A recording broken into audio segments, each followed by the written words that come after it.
My new interactive experience, similar to a Choose Your Own Adventure project PCI, will be released this Friday for everyone at midday Central Time. It has 3 endings plus a secret ending which no one so far has been able to find during playtest. Friday the 20th, midday. Hey noble ones, welcome back to my channel. This is the Metatron speaking, and today we are addressing 2 widespread misconceptions that have to do with ancient Rome and specifically the Roman military.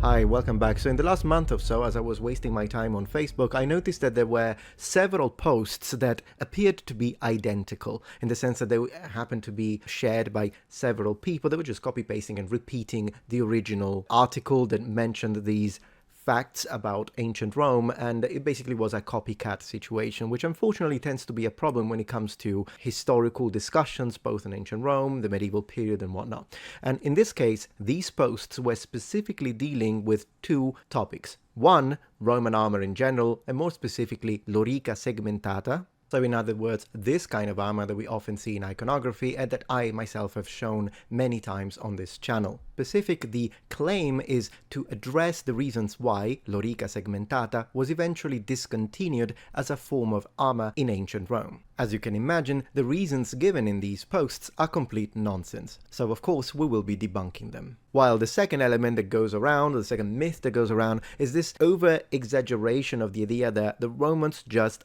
thrusted with their swords, no cutting, and that is an exaggeration. So let's address these. Okay, let's have a look at what the reasons are, according to this popular post, as to why the Romans abandoned lorica segmentata. Why lorica segmentata was abandoned. One of the most frequently asked questions about the Roman army is why the iconic lorica segmentata, I'll get back to iconic, the banded iron armor fell out of use. This distinctive armor, comprised of overlapping iron strips, was prevalent from the 1st to the 3rd centuries AD.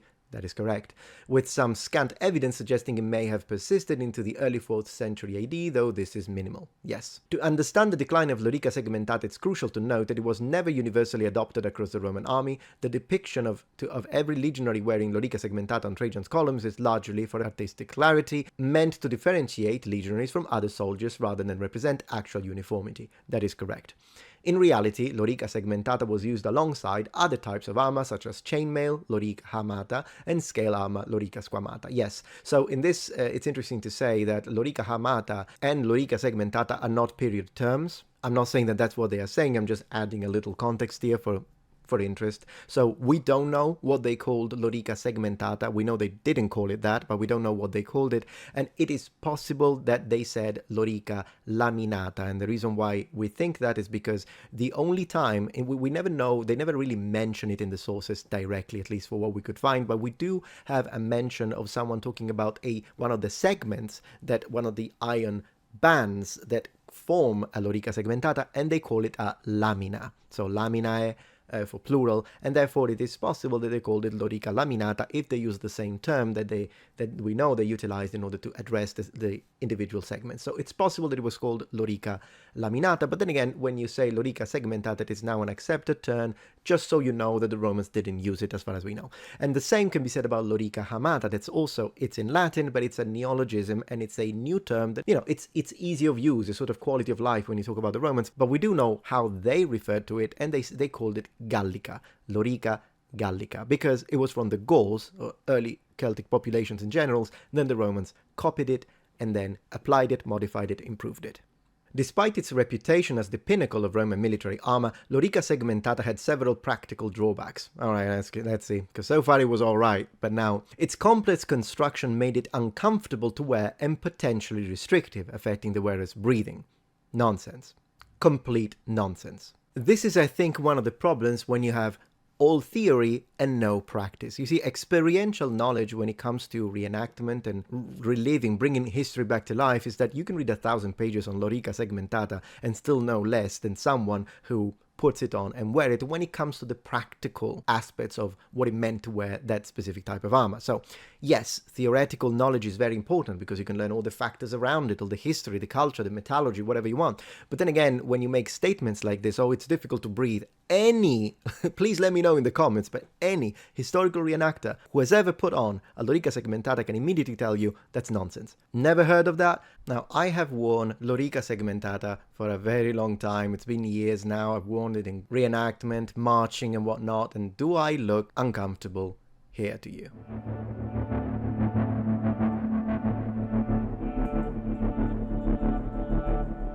In fact, the mobility granted by lorica segmentata is actually quite exceptional.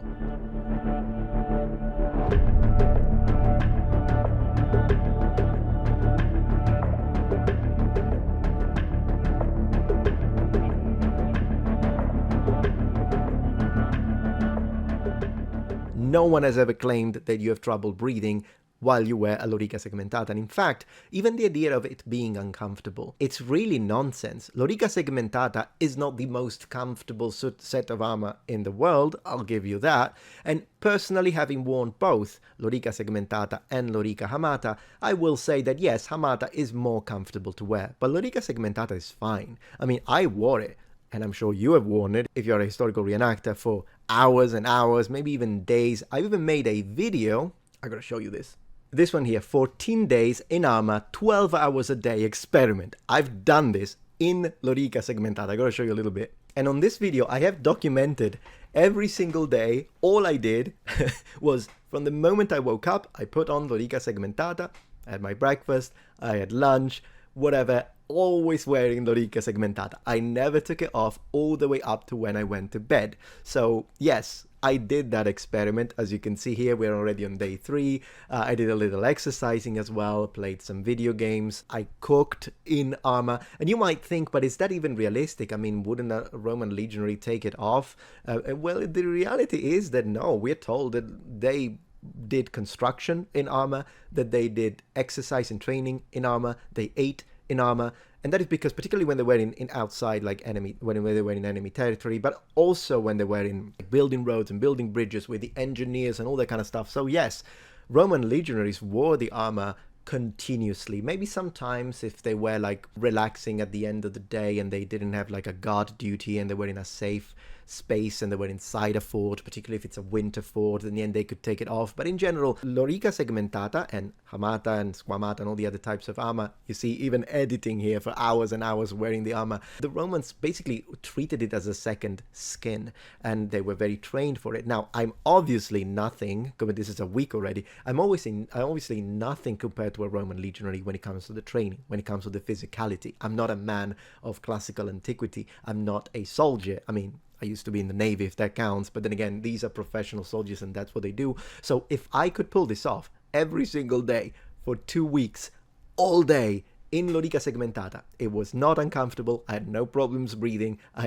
Also, why would you have problems breathing? I mean, it also shows a misunderstanding of how the plates interact. Here already I'm on day 9 and it's actually getting easier, believe it or not. Now you would think that, oh my gosh, after a whole week and then almost 10 days, you're going to get so tired. And in fact, the opposite is true. The first days were the worst. Day 1, day 2, day 3, but already by day 10 I was okay. Oh, this day was all the editing, but like day 11 I was still doing my training and it was a very, very nice experience. Here I am doing some push-ups in Roman armor. It was a fantastic experience, by the way, an experiment if you want to check it out, because then I give a whole discussion about it. I guess I'll put a link in the description below. But yeah, this definitely demonstrates that if someone like me can do this, it demonstrates, it's a testament not only to the excellent design that lorica segmentata is as a set of armor.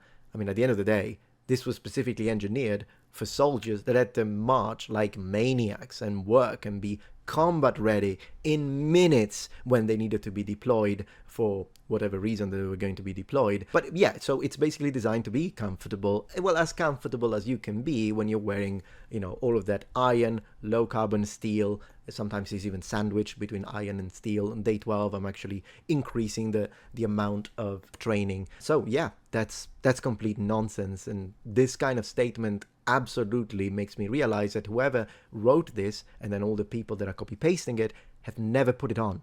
and they don't know what it means to wear a lorica segmentata, and therefore they're making statements that are not based on experiential knowledge, and unfortunately they are completely incorrect. Continuing, the armor's intricate assembly also rendered it time-consuming and expensive to produce and maintain. Lorica hamata, so male, is also time-consuming and expensive to make. I mean, the only thing about maintenance is, yes, Lorica segmentata was a little harder to maintain because it was harder to keep it rust-free. But then again, that would be something that the Romans did like every day. I mean, you're a professional. Even today, a modern soldier, they need to take care of their equipment. So, yeah, you had to maintain all forms of armor. Hamata is easier to clean from rust, and in general it sort of also self-cleans if you march with it. But segmentata is not too bad, particularly if you use fat or maybe some kinds of oil in order to prevent. And then again, if it's raining, then you might need to, dry it and whatnot and reapply. But in general, it's doable. Additionally, the chemical reactions between different metal components could lead to rust and structural weakness, making them more prone to damage. It's oxygen, usually, that leads to rust together with water. When it comes to this, that it's saying, yeah, the Lorica segmentata does have some components that are what usually in the books you read as copper alloy, and the reason why they do that is, it drives me nuts, but the reason why they do that is because they don't know exactly the composition. So it could be brass, it could be bronze, sometimes it could be pure copper, and oftentimes it is pure copper or some types of brass. Anyways, they do that for the connection sections or like the hinges of the armor, and there is a reason why they do that. Is because it's easier to remove them and repair them if you need to than if they had made them of iron. But I've never seen that problem when it comes to the interactions between the two. I mean, at the end of the day, if it's bronze, if it's copper, if it's brass, yeah, it gets dull, but that's it. And if it's bronze or copper, pure copper, then it will develop a patina, but it doesn't rust because it has to be iron in order to, or steel, sort of iron products in order to actually rust. And I've never really seen any strange interaction. And once again, I own several replicas of Lorica segmentata, where I've sold most.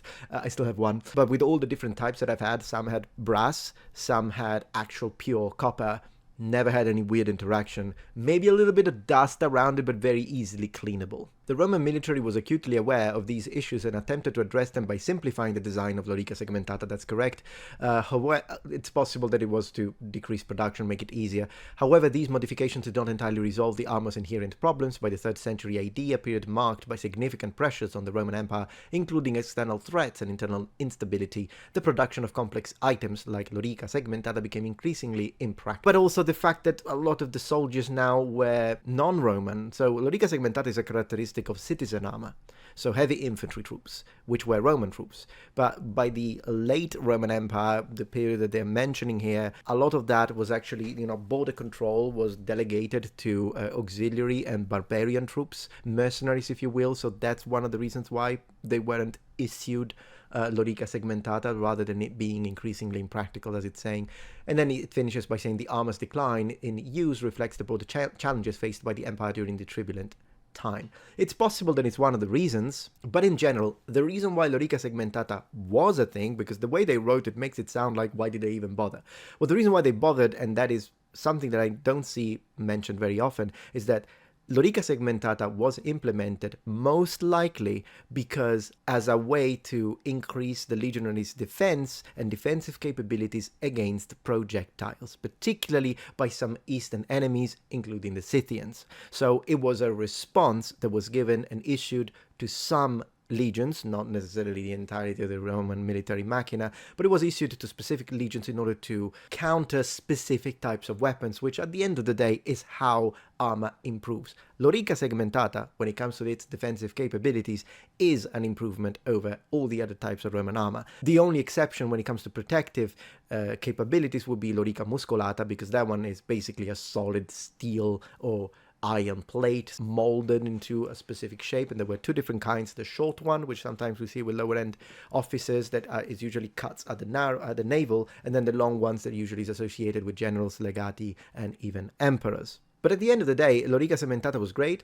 Hamata is more comfortable. Some officers preferred hamata because it was still very, very protective and an excellent type of armor. This idea that Lorica segmentata is so uncomfortable, you can't even breathe, and mobility, I have mobility in Lorica segmentata, it's fantastic. Mobility in Lorica segmentata is not an issue. In fact, I want to say that the mobility is identical to that of male. The only difference is that it usually tends to be a little heavier, but then again, it kind of depends, once again, which type of lorica segmentata we are talking about. Why did the Romans stab? This is a common question for those new to Roman military history. After adopting the sword as their primary weapon in the 3rd century BC, Roman legionaries were trained to prioritize thrust over cutting with their swords, although they could and did use cut when necessary. The emphasis on thrusting was driven by 4 key reasons. Firstly, a thrusting wound is typically more lethal than one caused by cutting. Cuts are often deflected by bones or armor, while a thrust can penetrate deeply into vital organs, making it more deadly, even if the opponent is not wearing armor. Now, I'm going to be a little pedantic about this paragraph because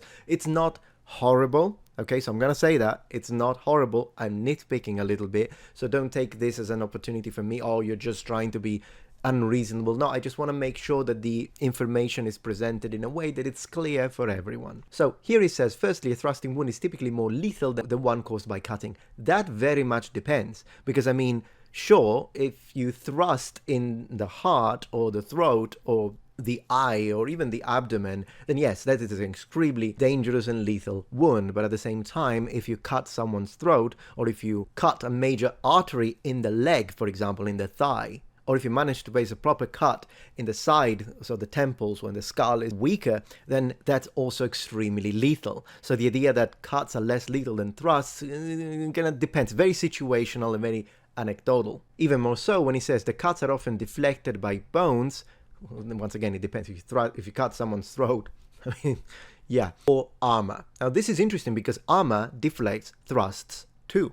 All right, on the discussion of using a gladius, the idea that the Romans mostly preferred stabbing over slashing is based on the sources, but not that many sources. We have a few mentions of that, but notice the emphasis on the word preferred. Romans absolutely slashed. We have several sources that tell us that they did cut and slash. In fact, we have mentions of dismemberment, and good luck achieving a dismemberment with a thrust. But of course, thrust was the preferred way of attacking, at least if we are to believe the sources that tell us about it. So, a Roman would generally speaking be trained to prefer or favor thrusting over slashing or cutting, but slashing and cutting was absolutely done by Roman legionaries too. Now, given not all armor functions the same, and we often address this on this channel, and it is absolutely true that, if you try and cut through, for example, mail, or the so-called chain mail, then yes, it's going to be extremely difficult to achieve that, but so, at least according to the sources, is thrusting through mail. So when it comes to the Romans, unless they were facing the Carthaginians, so that's kind of an exception, or they are facing like an officer, a commander, then yes, they would be in armor. But a lot of the enemies, a lot of the barbarians that the Romans fought were not wearing armor. So the idea that, the Romans used thrusts because it's easier to basically go through armor, it's nonsense. Also because, once again, the sources tell us specifically of a Roman soldier mounted with a spear that is trying to thrust through an opponent, a warrior, a soldier, but the spear does not go through his mail, and he tried multiple times, even with the advantage and the push of a mount. So even though this post is mentioning some true facts, it is also sort of pushing this idea that I have seen on like documentaries that were trying to say, oh look, I can go through mail, it's easy, and then they're using butted mail that it's not even well made, it's like something cheaply made modernly, and it has absolutely not representative neither of medieval mail, but even mail in classical antiquity, which would have been a very effective type of armor. Now, given it is harder to penetrate segmentata, it is harder to penetrate scale over mail, but mail is also very difficult to penetrate. Secondly, a thrust is more difficult to defend against than a cut, and this is in general true. Particularly in the context of classical antiquity, I'd like to underline. Cuts, especially from larger swords, can be seen and parried more easily, particularly with a shield. It is generally speaking true, although then again there are a lot of like HEMA techniques, for example, that is the idea of using an opponent's counter to prepare a riposte, or like the way you rotate. Like there are ways to avoid that and make it pretty difficult, but in general terms, this is a correct statement. In contrast, a thrust is quicker and more direct, making it harder for an opponent to anticipate and block. That was the logic behind the idea of the Romans usually preferring, at least I think Vegetius mentions that. Roman legionaries could also conceal their swords behind their large body shields, making their attacks more unpredictable, and this is again coherent with what these sources tell us. Thirdly, thrusting is better suited to the close formation fighting style that the Romans favored. This is again probably a little bit of a misconception as well, in the sense that while it is true that the Romans absolutely fought in formation, and it is also true that we have examples of the Roman fighting in close formation, in a lot of cases that's a little overrepresented, in the sense that yes, when the command to form testudo is given by an officer like an optio or a centurion, a centurio, then yes, they will get very, very compact, very close to each other, and in that scenario, clearly, if you try and swing your sword, you might hit your mate. But in general, we have to imagine that the Romans were not deployed in very packed formations all the time, and in fact, a lot of the time we know that they left at least one man of space in between the soldiers. So once again, yes, there were situations in which the Romans were fighting in a packed formation, but this idea that all the Romans did was packed formation all the time is incorrect. Unlike the long, clumsy swords of the Celtic enemies, which required space to swing effectively, the Roman gladius was ideal for stabbing in tight formations. This allowed the Romans to maintain their disciplined ranks and fight cohesively as a unit. You can still fight cohesively in a unit even if you don't have extremely close ranks, giving them a significant advantage in battle. Lastly, cutting exposes the sword arm to counterattacks, so does thrusting, I'd like to say, whereas thrusting from behind a large shield keeps the arm protected. Well, sure, I mean, it is harder to protect from a quick thrust, but since they mentioned the length of the sword, that is also because the gladius was relatively short, or should I say comparatively short. This defensive advantage allowed Roman soldiers to attack effectively while minimizing their own risks. These tactics, combined with disciplined training, helped make the Roman legionaries the ancient world's most formidable swordsmen and conquerors. Yeah, and the last one is, of course, one that looks a little AI generated, I'll be honest with you, the last part, and it kind of looks like one of those statements that you want to make at the end of like one of those TV productions. I think you know what I'm talking about. But anyways, in general, this is not too bad. There were just a couple of things that I wanted to clarify, just for the sake of those people that perhaps haven't read the sources. That was all I was doing here. So I know I was being a little pedantic here, but for a good cause. Anyways, these were the issues that I wanted to address. I hope that this was clarifying and not too pedantic. But if you did find it too pedantic, well, that's me.